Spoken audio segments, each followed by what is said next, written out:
We've all got two wolves in us, a good one and a bad one, and they both want to eat. The best I can tell, we just got to feed that good one a little more than the other one. Happiness is an emotional response to an outcome.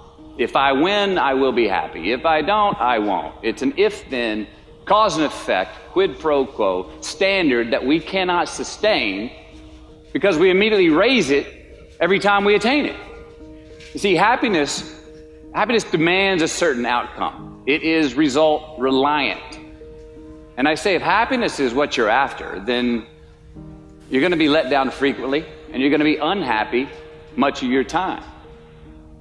Joy, though, joy is a different thing. It's something else. Joy is not a choice.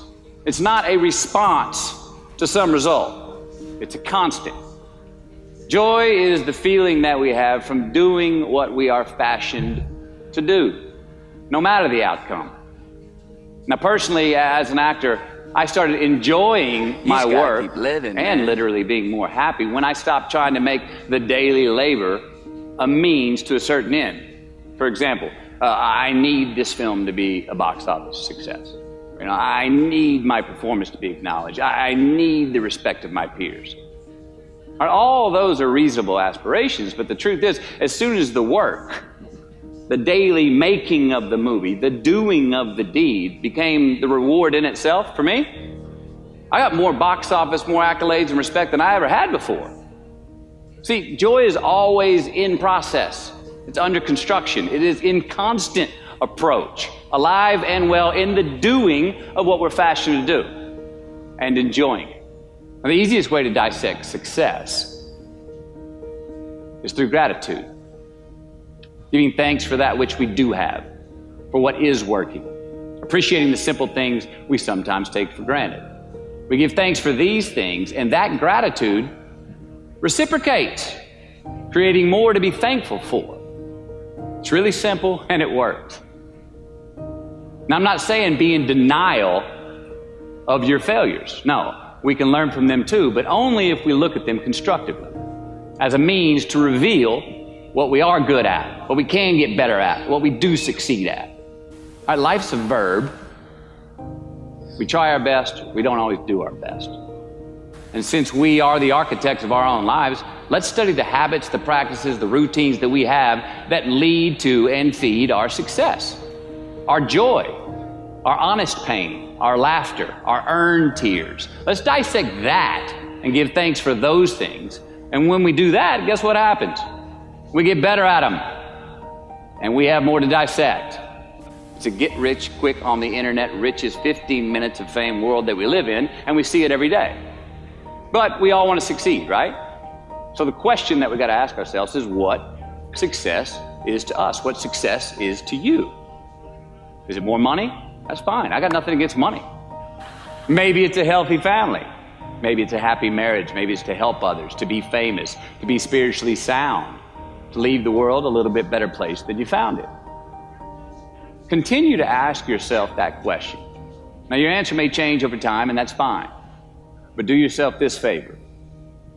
Whatever your answer is, don't choose anything that will jeopardize your soul. Prioritize who you are, who you want to be, and don't spend time with anything that antagonizes your character. Don't drink the Kool-Aid, man. It tastes sweet, but you will get cavities tomorrow, all right? Life is not a popularity contest. Be brave, take the hill, but first answer that question, what's my hill? Well, for me, it's a measurement of 5 things. We got fatherhood. We got being a good husband. We got my health, mind, body, and spirit. We got career, and we got friendships. These are what's important to me in my life right now. Because I want to keep all 5 in healthy shape. And I know that if I don't take care of them, if I don't keep up maintenance on them, one of them is going to get weak, man. It's going to dip too deep into the debit section. It's going to go bankrupt. It's going to get sick, die even. So first, we have to define success for ourselves. And then we have to put in the work to maintain it. Take that daily tally. Tend our garden. Keep the things that are important to us in good shape. Defining ourselves by what we are not is the first step that leads us to really knowing who we are. You know that group of friends that you hang out with that they really might not bring out the best in you? You know, they gossip too much, or they're kind of shady. They really aren't going to be there for you in a pinch. Or how about that bar that we keep going to that we always seem to have the worst hangover from? Or that computer screen, right? That computer screen that keeps giving us an excuse not to get out of the house and engage with the world and get some real human interaction. Or how about that food that we keep eating, the stuff that tastes so good going down, it makes us feel like crap the next week, we feel lethargic and we keep putting on weight? Well, those people, those places, those things, stop giving them your time and energy. Just don't go there. I mean, put them down.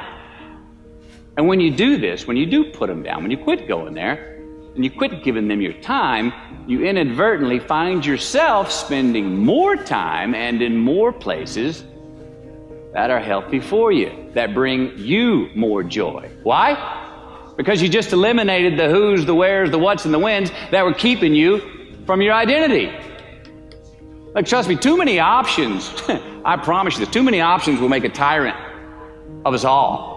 All right, so get rid of the excess, the wasted time. Decrease your options. And if you do this, you will have accidentally, almost innocently, put in front of you what is important to you by process of elimination. Knowing who we are is hard. It's hard. So give yourself a break. Eliminate who you are not first, and you're going to find yourself where you need to be. Make voluntary obligations. I'm talking about the ones that we make with ourselves, with our God, with our own consciousness. I'm talking about the you versus you obligations. We have to have them. Now again, these are not societal laws and expectations that we acknowledge and endow for anyone other than ourselves. These are faith-based obligations that we make on our own. These are not the lowered insurance rates for a good driving record. You will not be fined or put in jail if you do not gratify these obligations I speak of. No one else governs these but you. They are your secrets with yourself, your own private counsel, personal protocols.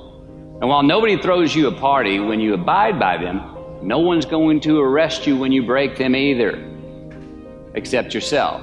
An honest man's pillow is his peace of mind. And when you lay down on that pillow at night, no matter who's in your bed, we all sleep alone. These are your personal Jiminy Crickets, and there are not enough cops in the entire world to police them. It's on you. It's on you. We do our best when our destinations are beyond the measurement, when our reach continually exceeds our grasp, and when we have immortal finish lines. And when we do this, the race is never over. The journey has no port. The adventure never ends because we are always on the way. So do this, and let somebody else come up and tap you on the shoulder and say, hey, you scored. Let them run up and tap you on the shoulder and say, man, you won. Let them come tell you, you can go home now. Let them say, I love you too. Let them say, thank you. Take the lid off the man-made roofs that we put above ourselves and always play like an underdog.